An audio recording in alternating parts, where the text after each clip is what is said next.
Huh. Looks like things are starting to. Looks like they are right now. They're getting into a fight, but let's just hope how it turns out. Hope you enjoyed. That's fun. This is Sellavin Adams gave you on Sword Art Online 2, episode 16. The King of the Frost, the King of the Giants.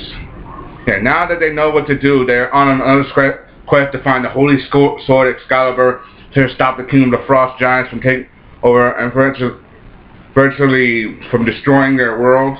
So it's not about life and death, it's part of the game. But then they made a discovery and have a theory.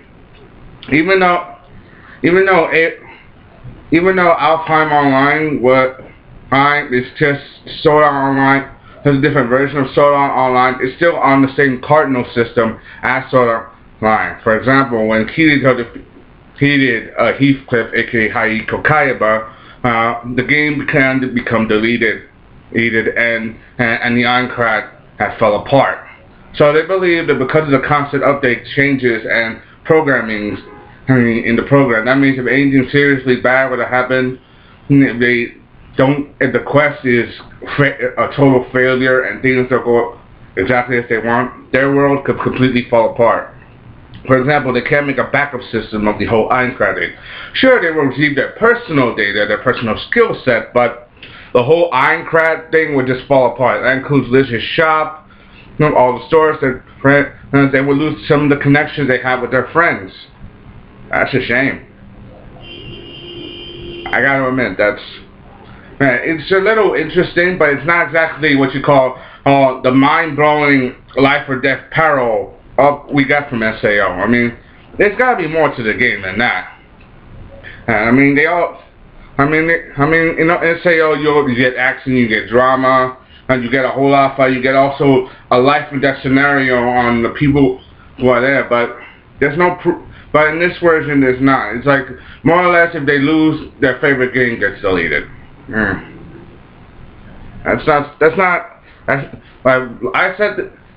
said this to a friend of mine, Pop Anime Comics, in one of his videos.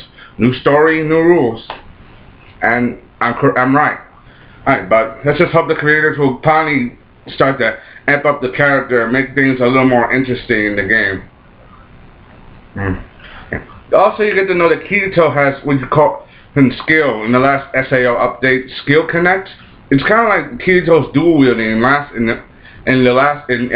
original SAO.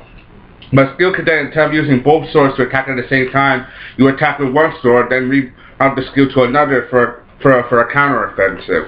So basically you can block with one sword and attack with the other, with a dual Sisket, but you can only do it for a certain period of time, not forever, like what happened in SAO. For example, it's like a certain rebound skill, like counter-attack, like sword I attack you, you counter with another sword, and then I got the sword again to block, or a combo move. I realized the accident in the early part of the episode. They all use their swords in such ways because of Kirito's attack. Also, I gotta admit, for Asuna, seeing the nostalgia of Kirito's Skill Connect reminds me of the dual wielding. Yeah, and it is. It really is kind of reminds me of Kirito's dual wielding, and I gotta admit, Kirito's player skills are the best when he uses his dual wielding. There's a reason for that.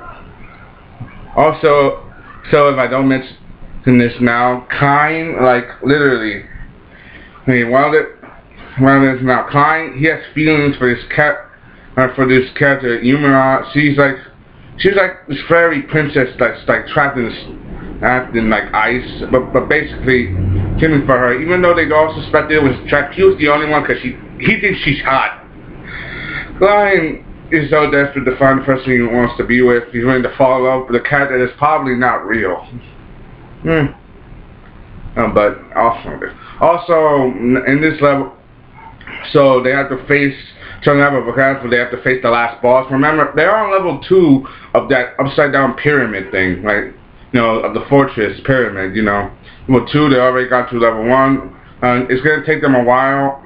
Because now they're facing the last boss. He's the king of the frost giants, and and this guy literally will destroy everything to gain his goal, to destroy everything, to destroy them all, just for, also if I don't, now he was keeping Issa in a cage, so she refused to be his wife. And Clyde's still hesitant to not let that giant fat pig have her. But you get my concept. So basically, they're going through the game. Now they're at the final boss. So things are starting to get interesting, but we still have no perspective whether they could trust Ilsa or not. Even though she did help them, there's still no proof that they cannot trust this girl. Because what she is, they all suspected it was a trap. Even Kirito, the only one who didn't was Klein's. So if they don't watch their back, she could lead to their eventual downfall. And they still have to find Excalibur, and they still have a lot on their minds. So basically, they don't know what to do, whether to do. Right now, they're facing a giant. And, I mean, they faced giant characters before, but this guy's probably the biggest they've seen. They're the biggest they've seen in a while. So, and with the game constantly updating, they don't want to lose SAO because of how fun the game it is.